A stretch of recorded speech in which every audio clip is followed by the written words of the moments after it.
Hello my dear student, welcome back to my channel Sarvan lecturer. आज के इस video में हम लोग क्लास 10 जो हमारा साइंस है यानी कि विज्ञान के सभी महत्वपूर्ण लघु उत्तरीय प्रश्नों को समझेंगे। ठीक है, आपके बोर्ड एग्जाम के लिए सारे पूरे बुक के, ठीक है, पूरे बुक के आपके इंपॉर्टेंट आपके लघु उत्तरीय प्रश्न सिर्फ एक ही वीडियो में। तो आज की इस वीडियो को लास्ट तक जरूर देखना। अगर आपने बहुविकल्पीय प्रश्न नहीं देखा है तो लिंक इस वीडियो के डिस्क्रिप्शन में है। पहले बहुविकल्पीय समझना, फिर लघु उत्तरीय समझना, तो बहुत अच्छे से समझ में आएगा। और ऐसे क्वेश्चंस देखेंगे जो बोर्ड एग्जाम में 100% आएंगे ही आएंगे, मतलब 100% आएगा, क्योंकि ये वही क्वेश्चंस हैं जो हर साल बोर्ड एग्जाम में आते हैं। तो आप ये क्वेश्चंस पेपर में तैयार करके जाओ, पेपर में धुआं उड़ा दो, एक भी क्वेश्चन छोड़कर नहीं आना है। तो वीडियो को लाइक कर दीजिए, चैनल पर नया तो सब्सक्राइब भी कर लेना। ठीक है, तो पहले हम लोग लघु उत्तरीय प्रश्न देखते हैं केमिस्ट्री से, यानी कि रासायनिक अभिक्रिया एवं समीकरण चैप्टर का पहला लघु उत्तरीय प्रश्न। और वेरी इंपॉर्टेंट है दोस्तों, बहुत ही ज्यादा इंपॉर्टेंट है, क्योंकि ये क्वेश्चन एनसीईआरटी का है। 2020 में, 2023 में, 2022 में आया हुआ है। ठीक है, और एनसीईआरटी का भी है। तो आप लोग ये गेस कर सकते हो कि कितना ज्यादा इंपॉर्टेंट है। 2020 में, 2023 में, 2022 में, मतलब बहुत ही बार आ चुका है बोर्ड एग्जाम में। तो आपको तैयार ही कर लेना है। देखो क्वेश्चन है कि ऊष्मा छेपी, जिसे हम लोग दहन कहते हैं, क्या कहते हैं, दहन, एवं ऊष्मा शोषी अभिक्रिया का क्या अर्थ है। मतलब जो हमारा ऊष्मा छेपी अभिक्रिया होता है और ऊष्मा शोषी अभिक्रिया होता है, उसका क्या अर्थ होता है, उदाहरण से समझाइए। आपको एग्जाम्पल के साथ समझाना है। तो सबसे पहले आप समझो ऊष्मा छेपी अभिक्रिया के बारे में बच्चों। ऊष्मा छेपी का मतलब होता है कि जिन रासायनिक अभिक्रियाओं में, ऐसी रासायनिक अभिक्रिया जिसमें उत्पाद के निर्माण के साथ साथ ऊष्मा भी उत्पन्न होता है। मतलब जैसे हम लोग 2A और प्लस V कराते हैं ना, मतलब दो अभिक्रियाएं, तो A भी बने लेकिन साथ में ऊष्मा भी बने। ठीक है, मतलब दो अभिक्रिया हो, जैसे ऐसी रासायनिक अभिक्रिया जिसमें उत्पाद, जैसे जो चीज बनता है हम लोग बनाते हैं, उत्पाद बनता है, उसके साथ साथ भैया ऊष्मा भी निकले, प्लस ऊष्मा बाहर निकले, तो वो समझ जाना कि हमारा ऊष्मा छेपी अभिक्रिया है।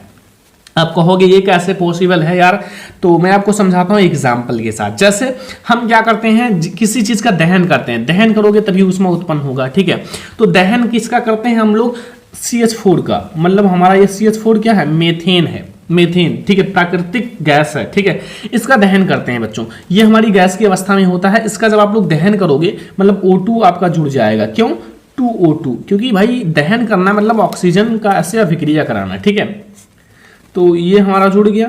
ठीक है, 2O2, तो हमारा क्या बनेगा, बनेगा बच्चों CO2, यानी कि कार्बन डाइऑक्साइड गैस हमारा बन जाएगा। ठीक है, बाहर निकल जाएगा। एंड प्लस हमारा 2H2O, यानी कि वाटर भी बाहर निकल जाएगा। ये भी गैस की अवस्था में सारे हैं, ये ध्यान रखना। बट प्लस हमारा जो ऊष्मा है ना, ऊष्मा वो प्लस हो जाएगा। प्लस ऊष्मा का मतलब होता है जो ऊष्मा है वो भी बाहर निकलेगा एज ए ऊष्मा। ठीक है, ऊष्मा का मतलब है जैसे हमारा एक गैस की तरह, भाप की तरह, किसी भी तरह से हमारी ऊष्मा बाहर निकलेगी। तो ये हमारा ऊष्मा छेपी अभिक्रिया है, समझ में आ गया। ऊष्मा शोषी का मतलब होता है ऊष्मा का अवशोषण करना, अपनी तरफ अवशोषित करना। तो जिन रासायनिक अभिक्रियाओं में ऊर्जा या ऊष्मा अवशोषित होती है उन्हें हम लोग ऊष्मा शोषी अभिक्रिया कहते हैं। अब इसका एग्जाम्पल क्या लिखना है, इसका मैं सरल सा एग्जाम्पल बता देता हूं। N2 प्लस O2, यानी कि हमारा नाइट्रोजन प्लस ऑक्सीजन मिलकर क्या बनाती हैं, N2NO, और 2NO बना दिया, और माइनस ऊष्मा। माइनस ऊष्मा का मतलब क्या है बच्चों, माइनस ऊष्मा का मतलब होता है कि ऊष्मा को अपनी तरफ अवशोषित करना। इट इज ये ऊष्मा शोषी अभिक्रिया। ठीक है, पहला क्वेश्चन समझ में आ गया हमारा लघु उत्तरीय का।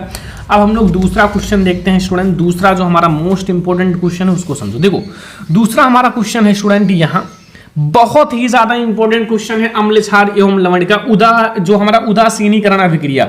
उदासीनीकरण अभिक्रिया बोर्ड एग्जाम के लिए वेरी इंपॉर्टेंट है। तो आपसे रिक्वेस्ट है कि तैयार ही कर लेना, क्योंकि बोर्ड एग्जाम में ये क्वेश्चन आ सकता है। ठीक है, लिखा हुआ उदासीनीकरण अभिक्रिया। उदासीनीकरण अभिक्रिया का मतलब होता है जैसे अम्ल है और क्षार है, उसके साथ में मतलब अम्ल और क्षार का आपस में अभिक्रिया, वेरी इंपॉर्टेंट है। ठीक है, तो देखो अम्ल तथा क्षार जो होते हैं, अम्ल तथा क्षारक की अभिक्रिया के परिणाम स्वरूप जब अम्ल और क्षार आपस में अभिक्रिया करती हैं तो क्या बनता है, लवण बनता है तथा जल बनता है। क्या बनता है, लवण तथा जल प्राप्त होता है। तथा इस अभिक्रिया को उदासीनीकरण अभिक्रिया कहते हैं। क्या कहते हैं, उदासीनीकरण अभिक्रिया कहते हैं। यही जो हमारी अभिक्रिया होती है वो उदासीनीकरण अभिक्रिया कहलाती है। अब कहोगे सर इसका एग्जाम्पल बता देते तो मजा आ जाता। तो भाई एग्जाम्पल समझ लो, जैसे हमारा NaOH है।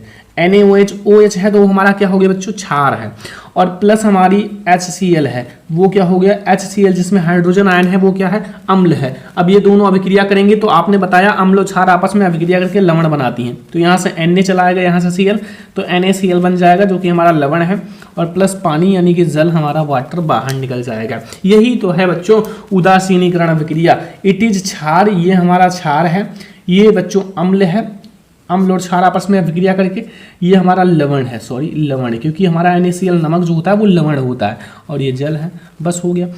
किसी भी आप अम्ल पे किसी भी क्षार को लेकर आप अभिक्रिया कराओगे लवण तथा जल ही मिलेगा, और वो हमारा उदासीनीकरण अभिक्रिया होगा, और लवण बनता है इसलिए अगर आप लवण की परिभाषा पूछे तो भी यही बता सकते हो, सेम प्रोसेस है, कुछ भी नहीं है, बहुत आसान है। ठीक है, समझ में आ ही गया होगा आप लोगों को बहुत ही अच्छे से, और आप लोग वीडियो को लाइक करते रहना ताकि हम आप लोगों के लिए ऐसे ही वीडियो बना सकें, मजा आएगा। ठीक है, देखो अगला क्वेश्चन आ जाओ, यहाँ तीसरा नंबर क्वेश्चन कि क्या होता है जब वाले हमारे, क्या होता है जब, रासायनिक समीकरण देना है। तो रासायनिक समीकरण में पहला हमारा देखो, पहला सोडियम बाइकार्बोनेट को गर्म करने पर, जो हमारा सोडियम बाइकार्बोनेट है उसको गर्म करने पर, तो सोडियम बाइकार्बोनेट को हमें गर्म करना है। ठीक है, तो जब आप लोग सोडियम बाइकार्बोनेट को गर्म करोगे तो हमारा सोडियम कार्बोनेट बनता है और कार्बन डाइऑक्साइड गैस बाहर निकलता है। सोडियम बाइकार्बोनेट का फार्मूला क्या होता है, NaHCO3। ठीक है, इसको गर्म करना है, इसका 2 मॉलिक्यूल्स कर लो। ठीक है, गर्म करने का मतलब है बच्चों, यहाँ डेल्टा का चिन्ह लगा दो, गर्म करना हो गया। ठीक है, अब हमारा बनेगा क्या, ध्यान से समझना, Na2CO3, यानी कि हमारा ये क्या बना, ये सोडियम कार्बोनेट बना, प्लस H2O जल बाहर निकल जाएगा, और प्लस CO2 हमारा हो जाएगा। बस ये हमारा हो गया, बन गया बच्चों, यही हमारा गर्म करोगे बनेगा। ठीक है, ये हमारा क्या बनेगा, सोडियम कार्बोनेट, और ये जल है, ये कार्बन डाइऑक्साइड है। बस ये हमारा पहला रिएक्शन है, और वेरी इंपॉर्टेंट है, सारा मैं आपको बता रहा हूँ, सारा क्वेश्चन आपका क्लियर हो रहा है इस वीडियो को देखने के बाद। ठीक है, अब हमारा बच्चों है अमोनियम क्लोराइड को गर्म करने पर। अमोनियम क्लोराइड का फार्मूला होता है NH4 से अमोनियम और Cl से क्लोराइड, अमोनियम क्लोराइड। इसको भी डबल हैंडेड रिएक्शन करा दो। ठीक है, डबल हैंडेड रिएक्शन मतलब ऐसे, सॉरी ऐसे कर दो, ये भी हमें गर्म करना है, कोई दिक्कत नहीं है, ऐसे गर्म करोगे तो हमारा बच्चों NH3 बनेगा, क्या बनेगा, अमोनिया NH3 प्लस HCl, ये भैया आपका अमोनियम क्लोराइड गर्म हो गया। देखो सारे इंपॉर्टेंट क्वेश्चन एक साथ ही कराया जा रहा है, तो इस वीडियो को लाइक करते रहना, शेयर करते रहना, चैनल पर नया तो सब्सक्राइब भी कर लेना। व्यंजक चूर्ण से क्लोरीन कैसे बनाएं, जो व्यंजक चूर्ण है उससे हम लोग क्लोरीन कैसे बनाएं, तो बहुत ज़्यादा आसान है। सबसे पहले आप व्यंजक चूर्ण ले लो। व्यंजक चूर्ण का फार्मूला क्या होता है, सारे स्टूडेंट को पता है, CaOCl2, ये हमारा व्यंजक चूर्ण है, और इसमें आप H2SO4 से अभिक्रिया करा दो सल्फ्यूरिक अम्ल से। जैसे अभिक्रिया कराओगे बच्चों हमारा CaSO4 बाहर आपका बन जाएगा, प्लस H2O बन जाएगा, और प्लस हमें क्लोरीन बन जाएगा, जिसे आप लोग कहते हो Cl2। बस यही तो हमें बनाना था, क्लोरीन बन गया बस। ठीक है, क्लोरीन कैसे बनाए, क्लोरीन बन गया, किससे हमारा बना है, इससे बना है हमारा क्लोरीन, तो क्लोरीन बनाना था, ये लो क्लोरीन बन गया, खाओ आराम से एंजॉय करो। ठीक है, तो ये हमारा होता है क्या होता है, जबकि कुछ इंपॉर्टेंट क्वेश्चन देख लो, 3 इंपॉर्टेंट क्वेश्चन हैं बोर्ड एग्जाम के लिए, और आप लोग तैयार कर लेना। चलो हम लोग देखते हैं अगला क्वेश्चन। तो माय डियर स्टूडेंट, अब हम लोग देखते हैं question number 4। Question number 4 board exam के लिए वेरी इंपॉर्टेंट है। लिखा हुआ निस्तापन तथा भर्जन में क्या अंतर है। देखो 2016, 18, 20, 22 में आया हुआ है कि निस्तापन जो होता है, भर्जन निस्तापन, इन दोनों में डिफरेंस क्या है, कैसे पता करें ये निस्तापन है ये भर्जन है, या ये भर्जन है ये निस्तापन है। तो बहुत आसान है। देखो इसका मतलब है कि निस्तापन में जो अयस्क होता है, निस्तापन में क्या, जो अयस्क है उसको निम्न ताप पर वायु की अनुपस्थिति या कम मात्रा में गर्म किया जाता है। निस्तापन के में क्या करते हैं, जो अयस्क होता है जिससे हमारा बनता है उसको निम्न ताप पर और कम वायु या फिर बहुत कम मात्रा या अनुपस्थित कर दो में गर्म किया जाता है। जबकि भर्जन में अयस्क को उच्च ताप, देखो उसका विपरीत है, उच्च ताप पर बिना पिघलाए वायु की नियंत्रित मात्रा में गर्म किया जाता है। बस छोटे से पॉइंट तैयार करो, पूरा क्वेश्चन लघु उत्तरीय तैयार हो गया। देखो 4 नंबर का क्वेश्चन तैयार हो गया, कुछ भी नहीं है। थोड़ा सा अगर आप लोग समझ गए होंगे तो इसमें कुछ भी नहीं है। ठीक है, थोड़ा सा क्वेश्चन आप लोग समझो, बस है कुछ नहीं। चलो अगला क्वेश्चन देखते हैं। क्वेश्चन नंबर 5 पे आ जाओ स्टूडेंट। लिखा हुआ है समजातीय श्रेणी क्या है, उदाहरण सहित समझाइए। एनसीईआरटी का 2014, 15, 16, 17, 18, 19, 20, 22 हर साल आते हैं, तो भैया 2023 में भी आएगा, कंफर्म है। ठीक है, तो समजातीय श्रेणी आपको बताना है, व्हाट इज समजातीय श्रेणी। ठीक है, देखो समजातीय श्रेणी का नाम ही स्पष्ट है, समान जाति। सम मतलब समान, जाति मतलब जाति, जिनके जाति समान हो।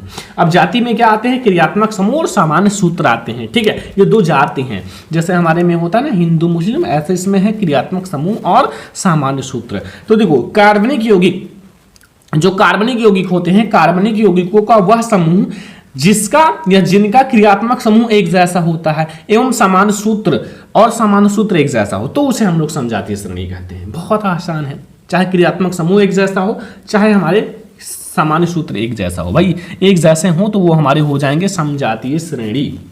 जैसे हम सारे एक ही समूह के लेते हैं, जैसे हमारा बच्चों है मेथेनॉल। मेथेनॉल, भाई मेथेनॉल जो है इसका फॉर्मूला क्या होता है, CH3OH। अब मेथेनॉल के साथ जब हम लोग एथेनॉल लेंगे तो वो हमारा एक ही मतलब क्रियात्मक समूह है इसमें बच्चों, एथेनॉल में, क्योंकि CH3 CH2OH, इसमें भी OH समूह है। अगर आप प्रोपेनॉल लोगे, ये सारे हमारे एक ही समूह के हैं, क्योंकि ये इसमें सारे के हमारे क्या है, क्रियात्मक समूह एक जैसे हैं। तो प्रोपेनॉल का क्या होगा, CH3 CH2 CH2OH, तो ये सारे हमारे एक जैसे हैं, तो भैया ये हमारे क्या हो जाएंगे, समजातीय श्रेणी। क्या हो जाएंगे, समजातीय श्रेणी, क्योंकि इसमें सारे में देखो लास्ट में OH लगा हुआ है ना, OH OH OH, तो हो गया ना। अगला देखो, इसको लक्षण समझ लो। लक्षण का मतलब कुछ गुण होते हैं जो समझना जरूरी है। पहला, सभी का सामान्य सूत्र एक जैसा हो तो हमारा वो क्या होगा, समजातीय श्रेणी। या फिर सभी के क्रियात्मक समूह एक जैसे हो तो वो भी हमारे क्या होंगे, समजातीय श्रेणी। या फिर प्रत्येक क्रमागत सदस्य में CH2 का अंतर हो तो वो भी हमारा क्या होगा, समजातीय श्रेणी।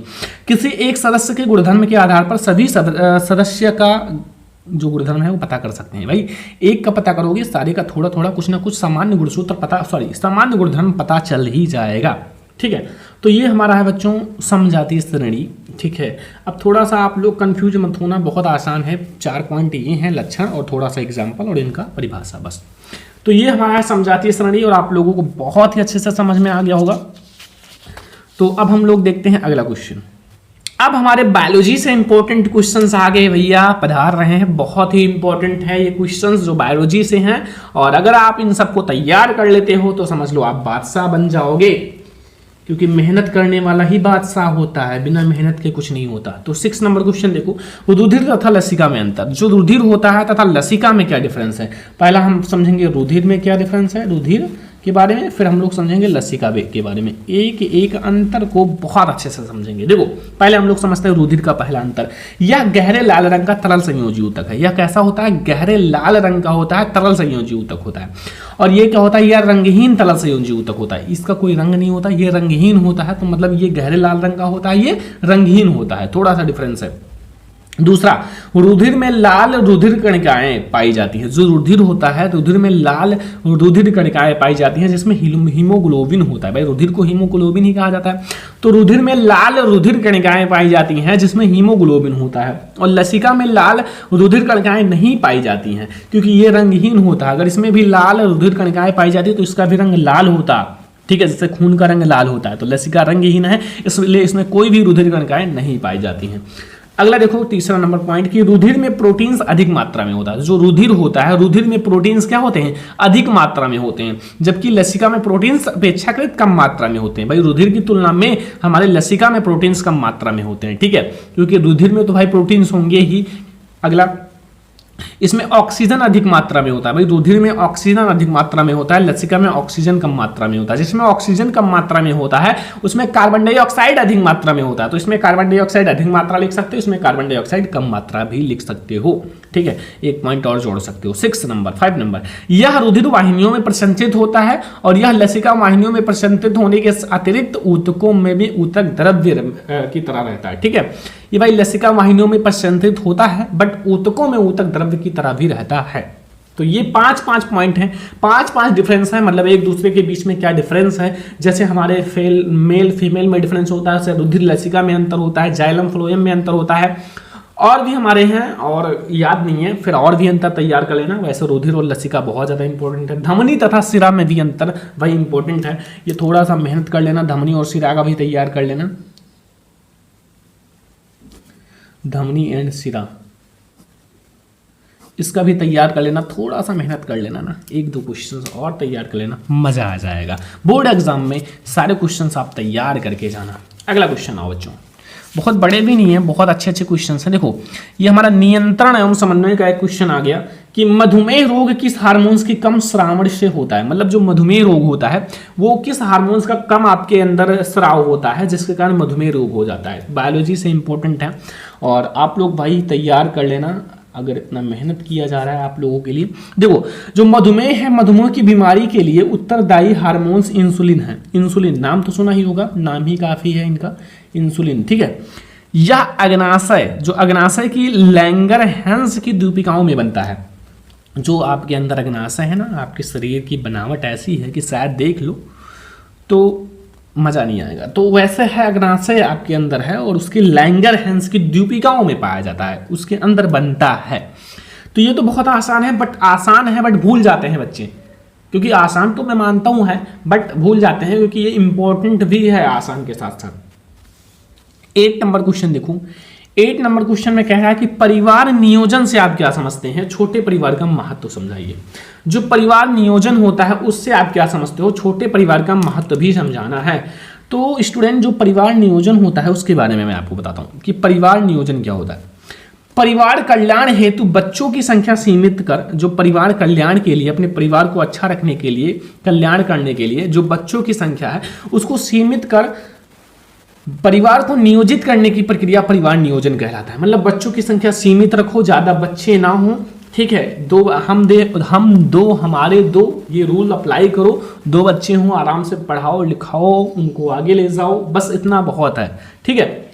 घर को चेंज करने के लिए, आपकी गरीबी दूर करने के लिए एक ही बच्चा काफी है। अगर मेहनत करे तो, अगर ना करे तो एक ही बच्चा बर्बाद भी कर देता है। तो देखो परिवार कल्याण हेतु बच्चों की संख्या सीमित कर परिवार को नियोजित करने की प्रक्रिया परिवार नियोजन कहते हैं। और यदि परिवार में बच्चों की संख्या सीमित होगी, अगर परिवार जो है जिस फैमिली में बच्चों की संख्या सीमित होगी तो वह परिवार अधिक सुखी होगा और उसका जीवन जो है, रहन सहन बहुत अच्छा होगा, बहुत अच्छा होगा, ठीक है। तो ये हो गया परिवार नियोजन क्या होता है, छोटे परिवार का महत्व क्या होता है, ये दोनों चीजें मैंने आपको इसमें समझा दिया। 9 नंबर क्वेश्चन अब आते हैं बच्चों, बायोलॉजी का एक बहुत ज्यादा अनुवांशिकता जो विकास का इंपॉर्टेंट क्वेश्चन है। लक्षण प्रारूप तथा जीन प्रारूप में डिफरेंस क्या है। लक्षण प्रारूप और जीन प्रारूप का नाम सुना होगा, अगर नहीं सुना हो तो सुन लो। लक्षण प्रारूप जिन्हें आपका फिनोटाइप होता है, जीन प्रारूप जिनका नाम जीनोटाइप होता है, ठीक है। तो इसमें हम लोग समझते हैं जीनोटाइप और फिनोटाइप में डिफरेंस। तो सबसे पहले हम लोग जीनोटाइप या फिर जीन प्रारूप में डिफरेंस समझते हैं। देखो आकारिक लक्षण में जीव चाहे जैसा हो, मतलब दिखने में जीव चाहे जैसा हो, ठीक है। बड़ा हो, छोटा हो, लंबा हो, बौना हो, लंगड़ा हो, कैसा भी हो भाई, कोई दिक्कत नहीं, ठीक है। जीव जो है वो चाहे जैसा हो, बट जो उनका जीन है वो एक समान होना चाहिए। जो जीनी संरचना है, जो उनका जीन है, ठीक है, वो एक जैसा, उनकी संरचना एक जैसा होना चाहिए। वो हमारा जीन प्रारूप या फिर जीनोटाइप कहते हैं। उन्हें क्या कहते हैं, जीनोटाइप या फिर जीन प्रारूप कहते हैं।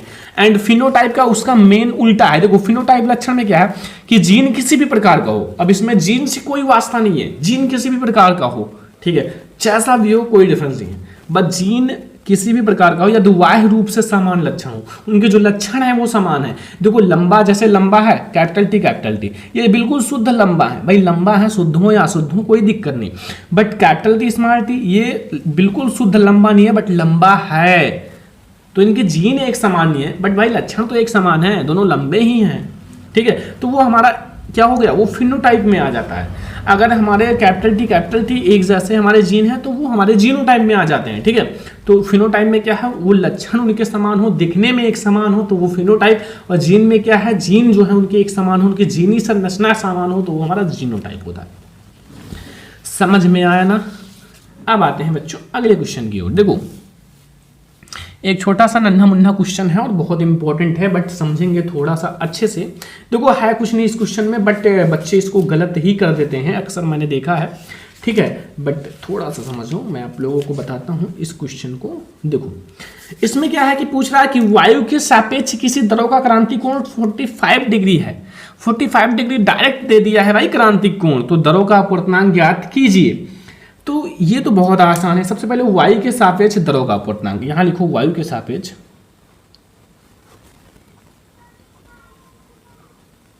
जो वायु है वायु के सापेक्ष द्रव का अपवर्तनांक,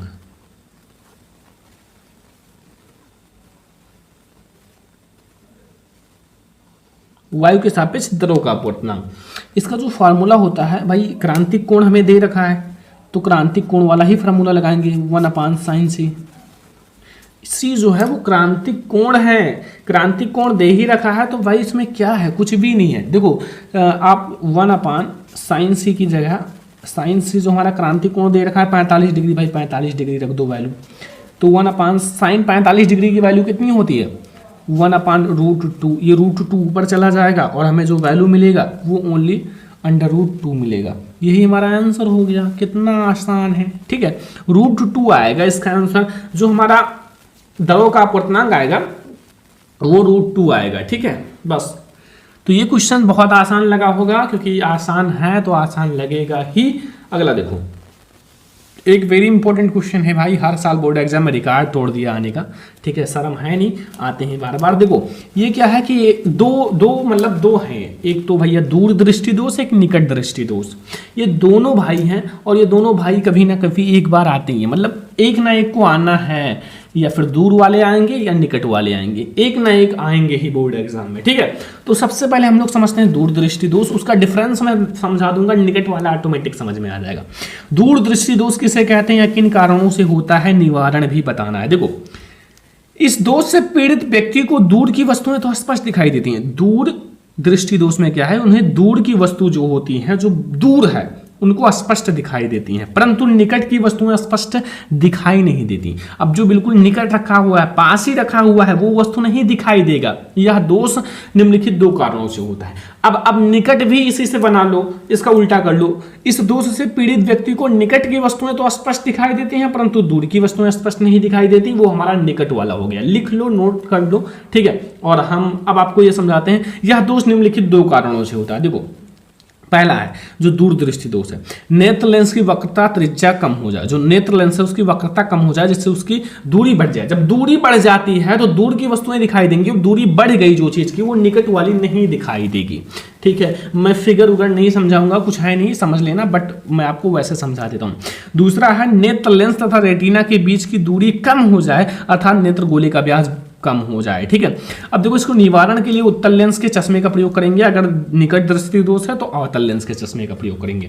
दूर के लिए हम लोग उत्तल लेंस, क्योंकि उत्तल लेंस का जो होता है, प्रकाश का जो फैलने का क्षेत्र होता है वो बहुत ज्यादा होता है। ठीक है, तो इसलिए हम लोग इसका प्रयोग करेंगे। क्वेश्चन नंबर 11 तक समझ में आ गया।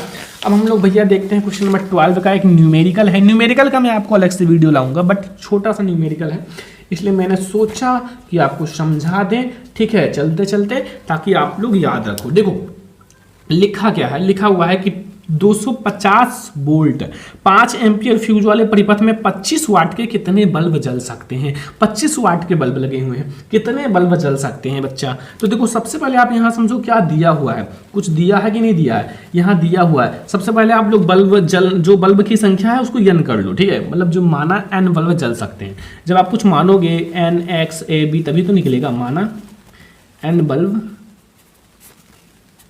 जल सकते हैं। जलने का मतलब है कि ऐसा नहीं, जलने का मतलब ये नहीं कि मतलब राख हो जाएंगे, नहीं। जब लाइट आती है तो बल्ब जलते हैं, उस टाइप का।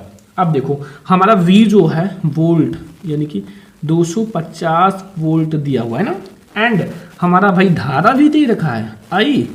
तब क्या है, इसमें बहुत आसान है, 5 MP दिया हुआ है, एंड बस और तो कुछ नहीं दिया, 5 MP ही ना। अब देखो आप लोग एक फार्मूला लगाओ, P बराबर, देखो ध्यान से समझना, एक फार्मूला ध्यान रखना। जो अब आपका P जो है वो भी दे रखा है। P क्या है, N इंटू, मतलब देखो N बल्ब की संख्या इंटू 25 वाट के बल्ब हैं, और N को हमने बल्ब की संख्या मान लिया है। ठीक है, बस देखो V दिया हुआ है I और P। अब BIP से मतलब VIP, ठीक है, इनसे एक फार्मूला बनता है क्या, P बराबर VI। अगर नहीं जानते हो तो वो तो पढ़ा दिया जाएगा, पढ़ाया भी गया। P बराबर VI, ये फार्मूला देख लेना। ठीक है, बस इसी पर रखो, वैल्यू आ जाएगा। देखो अब देखो हमारा P दे रखा है N इंटू 25, V भी दे रखा है 250, एंड I भी दे रखा है, हाँ 5। तो यहाँ n जो होगा वो 250 इंटू 5, और ये इधर गुणे में है तो इधर बटे में आ जाएगा 25। यहाँ 25 से 25 कट जाएगा, यहाँ 10 हो जाएगा बच्चों, n बराबर हमारा 50। ध्यान रखना 50 बल्ब जल सकते हैं। कितने बल्ब? 50 बल्ब जल सकते हैं, बस 50 बल्ब। ठीक है, तो जो हमने n माना था उसकी वैल्यू 50 आ गई, तो 50 ही बल्ब तो जलेंगे।